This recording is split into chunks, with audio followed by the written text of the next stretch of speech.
Here we go. What's up, Inside Fighting? Try and get this going live on Instagram here.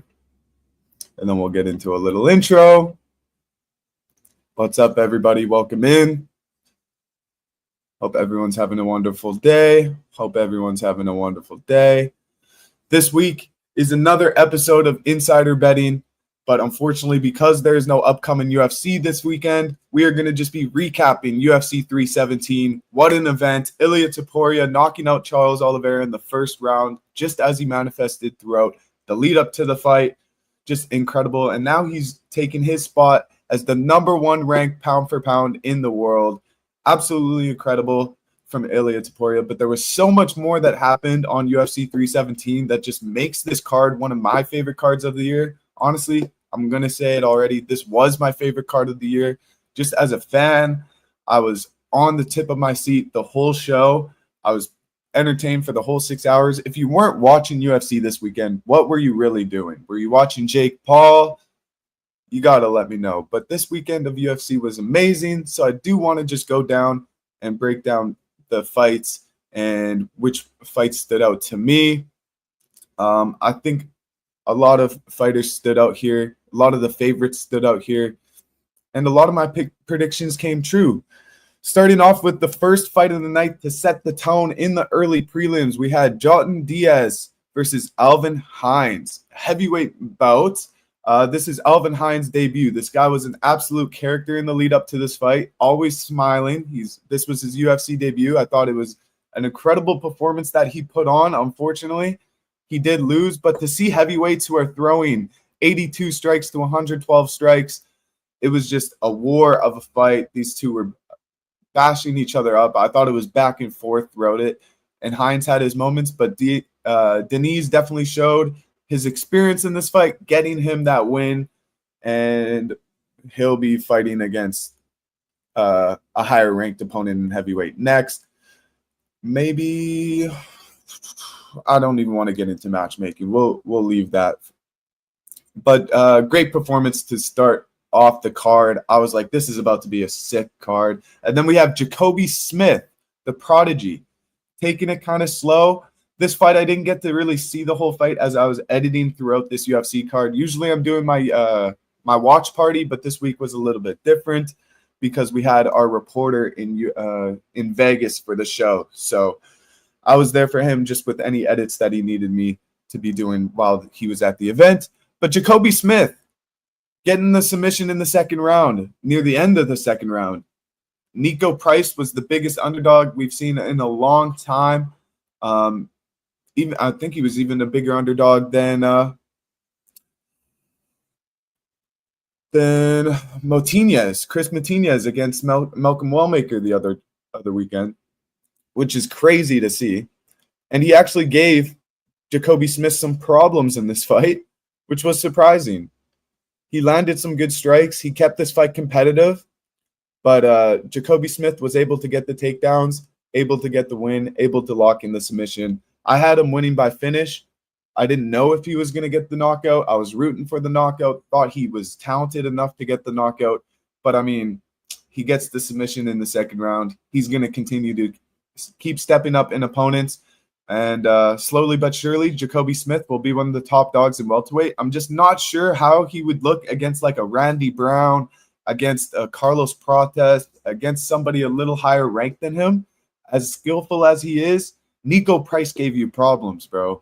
Nico Price gave you problems. I did not expect that, and it was a great fight. Great finish from Jacoby Smith.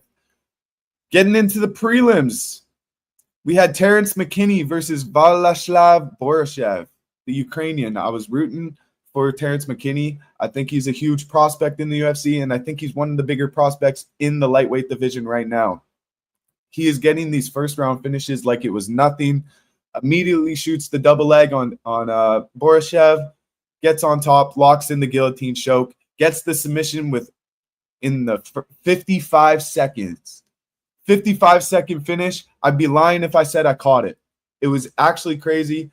I was scrolling through my phone. I saw a bunch of notifications. Oh, Terrence McKinney's finished first round, 55 seconds. I didn't even see the fight. Rewatched it. Borashev, in my prediction, he's one of the fighters where it's easier to take him down. Just great game plan from Terrence McKinney. I'm not sure how many people he could do this kind of game plan to, but to know that he could just shoot that takedown, land the takedown, and lock up a submission, this is just confidence boosting stuff for Terrence McKinney that will he'll carry this win throughout the rest of his career. And I'm hyped to see who he gets next. Maybe a Chase Hooper matchup, because Chase Hooper also dominated against Borashev, but he wasn't able to get the finish. I think Terrence McKinney would be a great fight against Chase Hooper. I think he'd be able to win that one as well and kind of steal the momentum that Chase Hooper's been building against Jim Miller and some of these bigger names. So I think the UFC should do that one. I know they're trying to build up 2 younger guys, but I say let's see that fight happen immediately. Immediately. I'd love to see that fight. Chase Hooper versus Terrence McKinney. I hope we get to see that one soon. Tracy Cortez versus Vivian Araujo. Super bad with names. Tracy Cortez, though, she pretty much dominated this fight. Whenever it got a little tricky and they were doing some grappling and wrestling, it seemed like Tracy Cortez would get the best of those exchanges. She would land on top. If she was on the bottom, she would reverse position and be the one in control by the end of the round, winning her 30-27 on some of the judges' scorecards. So she won every single round. I didn't think she was going to do that. I thought it would be more competitive. Some weird submission attempt, I think, was in there. Tricky fight to kind of remember a week ago when other fights kind of stole the show. But Tracy Cortez, happy to see her get another win. It's been a while. Huge moment for her. And now she's calling out Alexa Grasso for not International Fight Week, but UFC Noche. She wants to fight in September. Get back in there against Grasso. I think that's a very competitive fight. 2 Mexicans on the Mexican card. I think that fight would be great. I'm curious if the UFC is going to book that one, but would be huge if Tracy Cortez could get Alexa Grasso. I think Alexa Grasso's got the cardio over Tracy, but I do think that Tracy makes any fight competitive. She's got the skills. She puts in the work. I'm rooting for Tracy Cortez to get a big opportunity here coming up. I was really happy to see her win, but so far, every fighter that's won on insider betting last week, I predicted to win. So this next one, I can't really say the same. Hyder Emil versus Jose Delgado. I predicted Hyder Emil to get a decision win in this one. And some people say it was an early stoppage. Might only be me, because I just believe that if Hyder Emil wasn't stopped by Mark Goddard in this fight, he would have continued the fight for the rest of the 15 minutes. Jose Delgado did put on a frustrating pace in this fight, which was just pressure. It did seem like Hyder Emil, they kind of clinched up and he tripped him to the ground, but it wasn't marked as a takedown. And then they got close again, and Hyder Emil ate a huge knee. I think he was shooting for another takedown attempt, ate a huge knee, and Mark Goddard's seen enough. He was rocked enough to call the fight. I wasn't upset with the stoppage. It just means Hyder Emil will come back quick from this one. And bounce back, hopefully, with somebody not as surging as Jose Delgado. 2 first-round knockouts in the UFC so far, looking absolutely amazing. But Hyder Emil, I still believe in this guy. I still do think he's going to have one hell of a career in the UFC. But Jose Delgado stole the spot, stole the moment, and that's what you got to do. You got to go for those finishes. It was an exciting fight for as long as it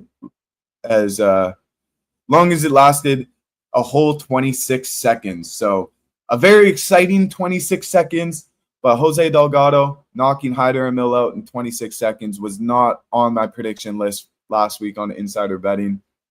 I would have loved to see this fight go a little longer. But it is what it is. Jose Delgado is going to get a shot against somebody decent that could maybe get him into the rankings next fight because he deserves that. He's gotten 2 first-round knockouts. You got to step up his competition now. Jack Hermansson versus Gregory Rodriguez. This was a nuts first round, dude. Jack Hermansson was landing leg kicks. He was managing distance. He was landing the more strikes.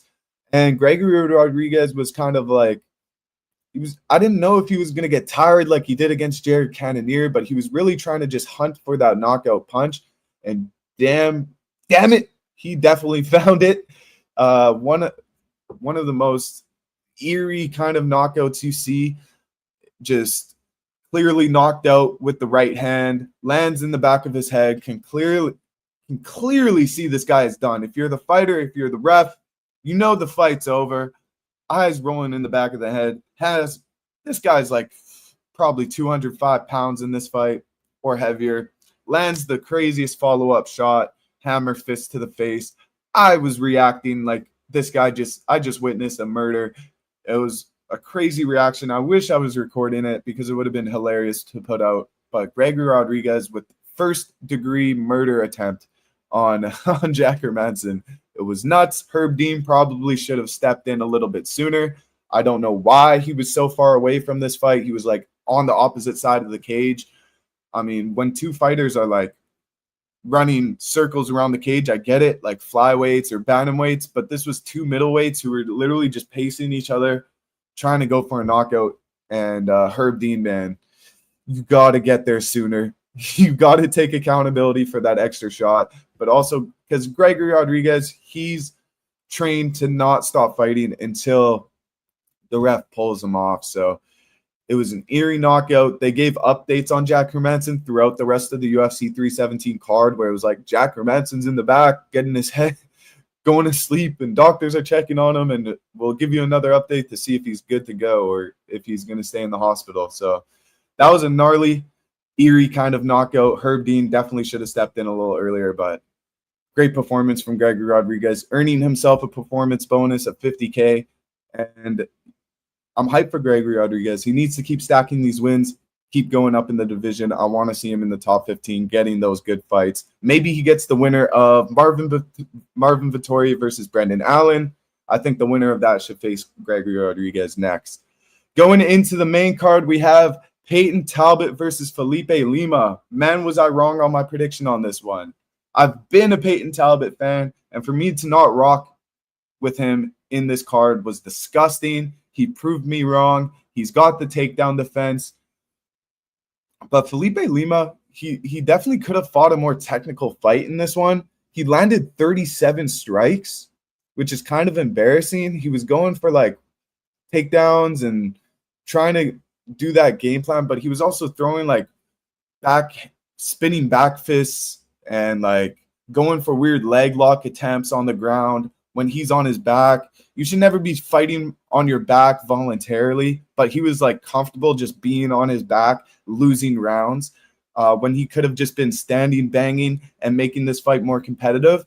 So it was a great win from Peyton Talbot, but I still think once he gets into the top 15 and deals with these guys who have the wrestling experience, like he got dominated by his last opponent there, Barcelos. I forget Barcelos' Raoni Barcelos.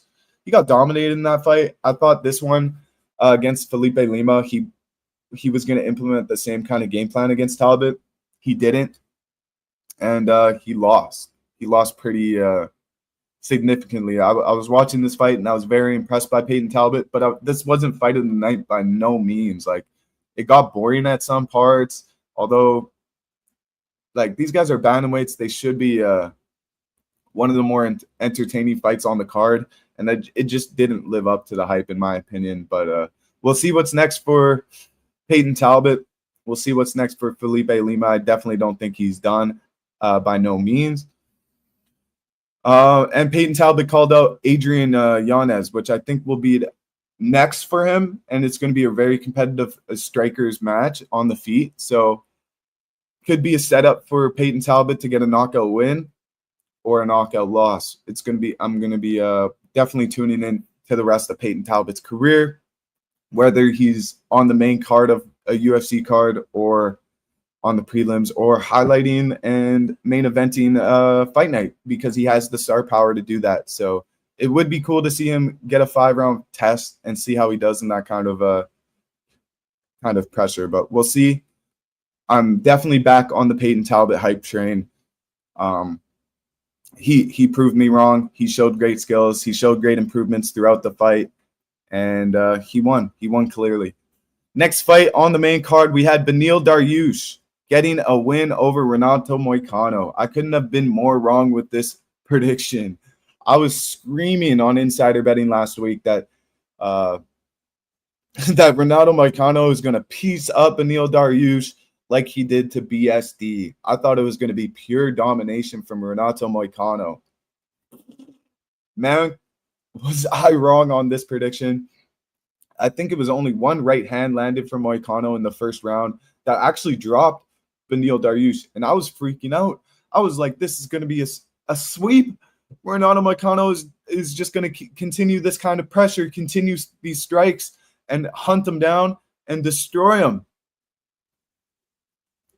Dude made no improvements from that first strike that dropped him. It happened within probably the first 2 minutes of the first round, and since that punch, he was completely shut down from the Beneil Dariush, who implemented his wrestling, his grappling, got him up against the cage, was able to take him down, was able to control the fight, was able to land more strikes, and completely take this win away from Renato Moicano. I just don't know what was up with Renato Moicano. I don't know if he just wants to fight lesser competition now and get that easy money. But Beneil Dariush was supposed to be easy money, bro. He was supposed to be easy money. He hasn't fought in 2 years.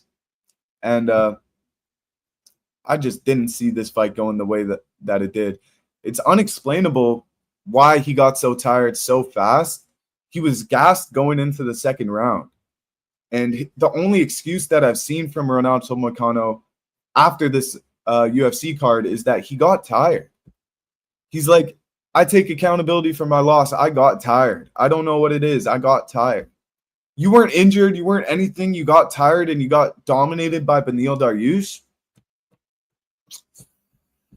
I'm going to have to do some rethinking on the hype train of Renato Moicano. I like the guy, but I don't necessarily like his fighting. If he can't, like in the third round, I thought he was going to, there was moments where he was standing across from Beneil Dariush, and I was ready for it. I was like, oh my gosh, they're standing, they're not grappling anymore. He might be able to get the knockout or at least throw some strike that could win him a round, win 2 out of 3 rounds somehow, some way.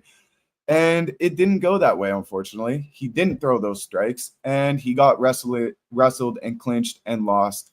And might be the end of Renato Moicano for me, at least, betting-wise, because, yikes, I cannot bet on somebody who gets tired in a 3-round fight when you're in the top 5 in the division. It's just, that was disgusting to see. But hopefully he bounces back.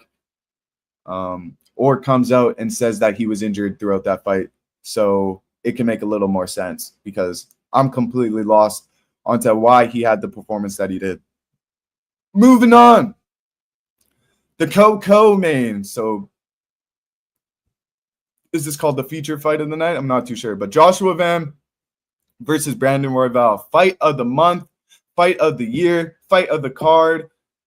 I predicted this fight to be fight of the night because these two were I just know the pace of Brandon Royval with the power of Joshua Van. This one was meant to have sparks flying, and it did not disappoint like the Peyton Talbot versus Felipe Lima. These two landed over 200 significant strikes each.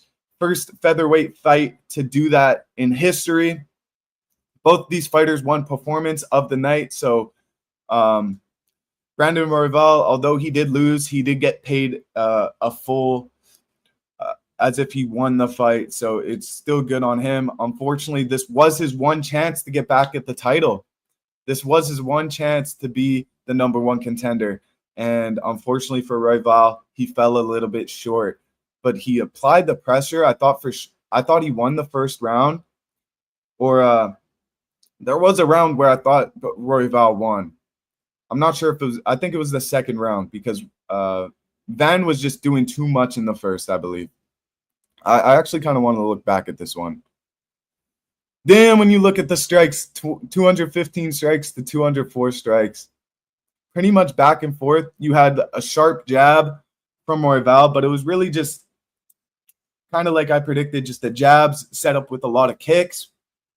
And it wasn't that powerful. So Joshua Van was able to step through that, eat one of those jabs, and connect with a heavy, heavy shot.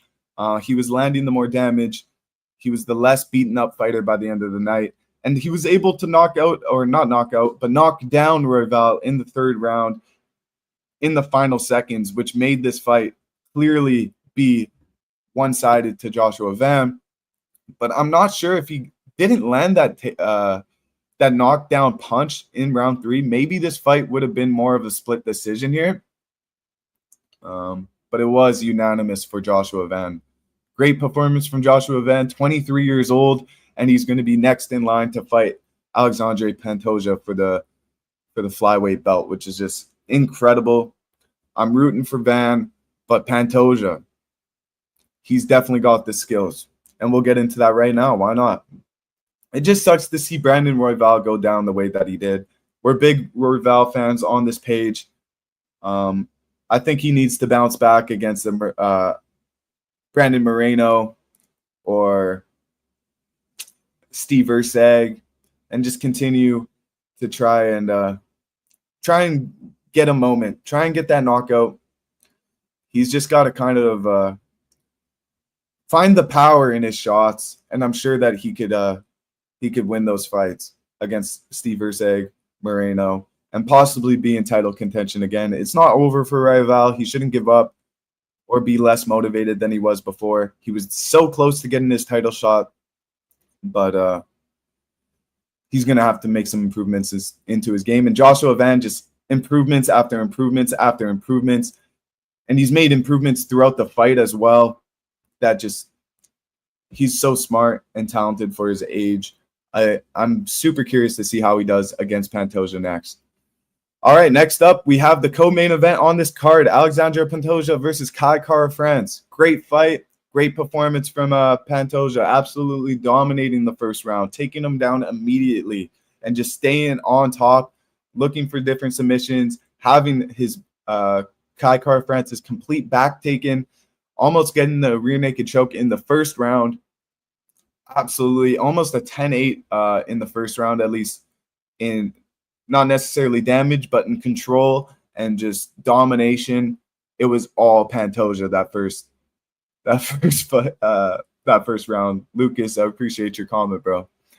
Kai Kara-France, disappointing performance. He didn't have many moments. He was able to kind of stay competitive on the feet when they were standing. But Pantoja wasn't at any risk of being knocked out. As I said in my prediction last week, I wasn't sure if Kai Kara-France had this insane knockout power that people were saying that he had against the elite competition. Yes, against the Steve Ursags and the people kind of down a little bit. But against the elite of the elite, I don't think Kai Kara-France has this insane power. And he's getting memed up for his whole thing he did at the weigh-ins. And then they're putting him getting choked out right after that. And it's just, yikes. It sucks. Sucks to see because a lot of my friends and I, we were big on Kai Kara-France.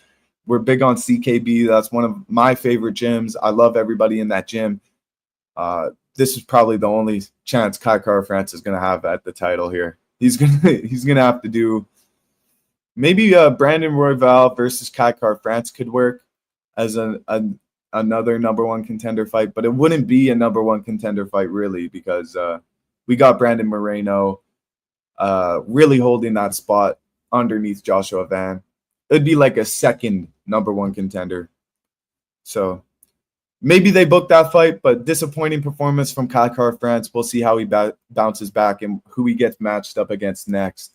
Main event on this card, Ilia Topuria versus Charles Oliveira. I didn't want to I gave Charles Oliveira all the credit I could give in my insider betting prediction last Thursday, but I wasn't going to pick him. A lot of people got tricked into the big underdog. It was clear as day that Ilia Topuria was going to knock him out. It was a horrible decision from Charles Oliveira to stand and box with him in the middle of the ring. Disgusting, honestly. I saw Tim Welch, Sean O'Malley's coach, break down the knockout, and it just clear as day. The IQ of Ilia Topuria is number one pound for pound in the world. He is going to be a problem for as long as he continues to choose to fight. And yes, it's his choice at this point. People are already comparing this guy's resume to Khabib, to some of the great Conor McGregor, and he's proven it. Like, he has the look, he has the style, it's entertaining, he's good on the mic. It's just he's everything that the UFC needed. He's 17-0, and he's here. And he's a double champ, and he's pound for pound number one in the world, guys. This is insane to see that we have such a talent right now in the UFC. We got to appreciate him while he's here, while he's having the performances that he's been having. I love him. He's been growing on me since that Volk knockout. It was really tough to get over that. Really tough to get over the Max Holloway knockout. It's been a long week since Charles Oliveira got knocked out. Do Bronx! Unfortunately, I'm not sure this is going to be featured in his biopic, the documentary that Charles Oliveira has been working on. Would have been a cherry on top to finish the documentary with another title, but Ilia Topuria is the truth. He's young, 17-0, surging. And the UFC actually made him promise that he wasn't going to say, hey, I'm going up to fight Islam or the winner of Islam versus JDM at 170 next, which is one of his goals. He wants to be a triple champ. Right immediately in the press conference, he was like, oh, there's room for a third belt, you think, right?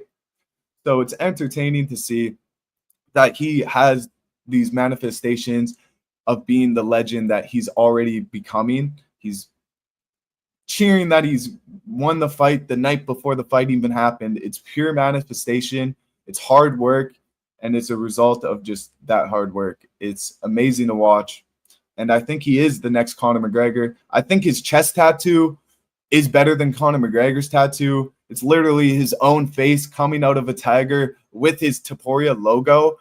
Just insane. Absolutely the most insane confidence I've seen from a UFC fighter besides Sean O'Malley, but that guy got shot down in a long time. Ilia Topuria is the truth, man.